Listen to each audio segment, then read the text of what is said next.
Hello everyone, स्वागत है आप सभी का। तो नाइजर भुवनेश्वर ने एक नोटिफिकेशन जारी किया है। जो नाइजर है, national institute of science educational and research, ये इंस्टीट्यूट ने एक नोटिफिकेशन जारी किया है। उस नोटिफिकेशन में बहुत सारे पोस्ट हैं। ग्रुप बी के भी पोस्ट हैं, ग्रुप सी के भी पोस्ट हैं, कुछ साइंटिफिक असिस्टेंट के हैं, कुछ टेक्निकल असिस्टेंट के हैं। अलग अलग पोस्ट के बारे में यहाँ पर रिक्रूटमेंट है। तो इस नोटिफिकेशन में हर एक पोस्ट का एक क्वालिफ़िकेशन फिक्स है और एक फ़िक्स पैटर्न में यहाँ पर एक्सपीरियंस भी मेंशन किया हुआ है। तो आप यहाँ पर देख सकते हैं कि जो नाइजर है वो डिपार्टमेंट ऑफ एनर्जी के अंतर्गत आता है।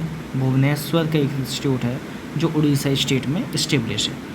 इसके साथ ही अगर आप देखें तो इसका जो एरिया भी दिया हुआ है कि वो 300 एकड़ में इसका एरिया है। इसके साथ ही अगर आप पोस्ट देखें तो यहाँ पर हर एक पोस्ट जो है वो अलग अलग डिपार्टमेंट का है। कैसे आप देख सकते हैं कि scientific assistant C cryogenic department एक ही पोस्ट है इसमें, वो भी जनरल कैटेगरी का। इसका जो पे लेवल है वो भी यहाँ पर मेंशन है। अलग अलग ब्रांचेस के अलग अलग पोस्ट हैं, कैटेगरी वाइज डिवाइड हैं। कुछ कैटेगरी में पोस्ट नहीं है पर एक नंबर ऑफ पोस्ट सिर्फ किसी में 2 हैं तो किसी में 1 है। मतलब maximum number of post single ही हैं, किसी किसी में 2 हैं बस। तो यहाँ पर कुछ पोस्ट जो हैं वो लेवल 7 के हैं, कुछ पोस्ट लेवल 6 के हैं, कुछ पोस्ट लेवल 4 और 5 के भी हैं। तो आप यहाँ पर देख सकते हैं कि हर डिपार्टमेंट का अलग अलग पोस्ट है। Cryogenic, computer, animal house, chemistry, biology, EPS, IS, electronic, mechanical, computer, civil, अलग अलग पोस्ट यहाँ पर मेंशन किया हुआ है। आप यहाँ पर देख सकते हैं। ऊपर था साइंटिफिक असिस्टेंट का, नीचे है टेक्नीशियन का। तो ये थे पोस्ट के रिगार्डिंग। इसमें अगर मैं क्वालिफ़िकेशन की बात करूँ, मैं एक क्वालिफ़िकेशन को एक्सप्लेन करूँगा, बाकी सेम पैटर्न में पूरे सब्जेक्ट का क्वालिफ़िकेशन है। कैसे देखो, अगर मैं फर्स्ट का बात करूँ कि साइंटिफिक असिस्टेंट सी क्रायोजेनिक का, तो इसमें आपके पास ग्रेजुएशन होना चाहिए, वो भी फिजिक्स में। फिजिक्स एक मेजर सब्जेक्ट के रूप में होना चाहिए, या तो आपके पास फिजिक्स ऑनर्स हो या फिर फिजिक्स आपने ग्रेजुएशन में 3 साल पढ़ी हो। उसमें मिनिमम 60% आपके परसेंटेज होने चाहिए।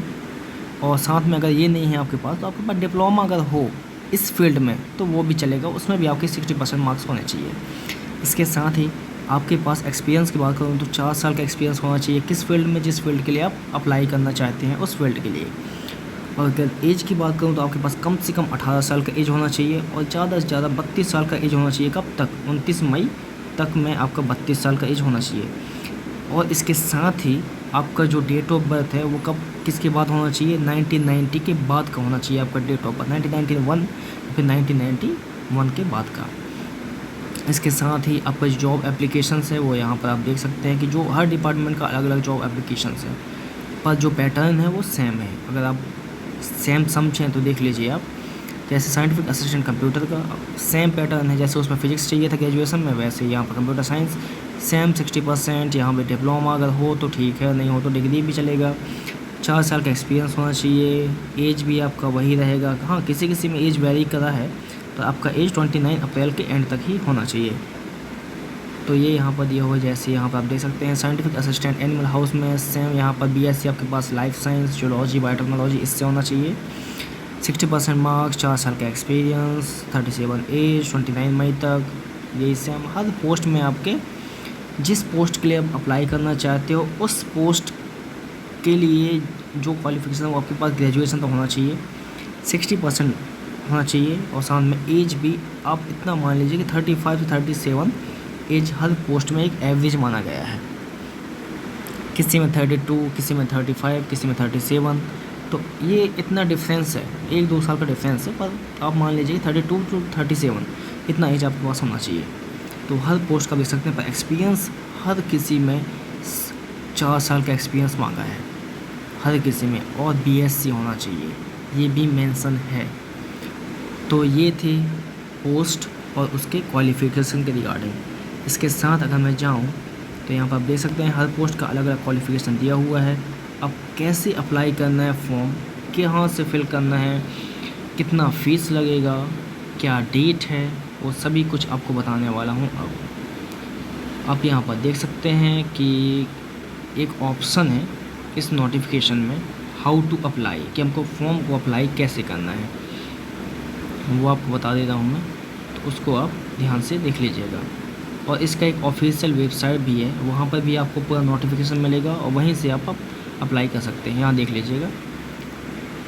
तो niger.ac.in ये एक ऑफिशियल वेबसाइट है। इसका लिंक मैं डिस्क्रिप्शन में दे चुका हूँ, नोटिफिकेशन का भी दे चुका हूँ, तो आप डायरेक्टली वहाँ जाकर इसको अप्लाई कर सकते हैं और नोटिफिकेशन को डाउनलोड करके आप आराम से हर एक स्टेप को ध्यानपूर्वक आप पढ़ सकते हैं। बाकी जो इम्पोर्टेंट बात था वो मैं आपको बता चुका हूँ, बाकी इसके अलावा कुछ ज़्यादा कुछ मिलेगा नहीं। यहाँ पर आप देख सकते हैं कि इस वेबसाइट में जाकर आपको अप्लाई करना है। कब तक? 29 मई तक आपको अप्लाई करना है। इसके पहले आप अप्लाई कर दीजिएगा। और जो एप्लीकेशन फ़ीस है किसका, SC ST या फिर एक्स सर्विस मैन या पर्सन विद डिसेबिलिटी या फिर वुमेन कैंडिडेट, ये जो है वो फ़ीस नहीं लगेगा। पर जो OBC वगैरह एप्लीकेशन कैंडिडेट है उनका 500 फ़ीस लगेगा। इसके साथ ही अगर आप देखें तो यहाँ पर जो आपके पास एट द टाइम जब आप फॉर्म भरोगे उस वक्त क्या क्या चीज़ आपके पास होना चाहिए वो आपको बता दे रहा हूँ। आपके पास एक वैलिड ईमेल आईडी होना चाहिए, आपके पास फ़ोटोग्राफ और सिग्नेचर होना चाहिए, और जो क्वालिफ़िकेशन है और उस क्वालिफ़िकेशन के जो मार्कशीट या सर्टिफिकेट लग रहे हैं वो आपके पास होना चाहिए। ऑनलाइन ही फिल कर सकते हैं आप, ठीक है। और अगर आपको कोई डाउट है या कोई प्रॉब्लम है तो उससे रिगार्डिंग आप इस मेल आईडी में आप मेल कर सकते हैं। तो ये एक इन्फॉर्मेशन था। तो इस वीडियो में बस इतना ही। ऐसे अपडेट जानने के लिए बने रहिए चैनल में, सब्सक्राइब करें, लाइक करें, शेयर करें, कमेंट करें। Thank you very much.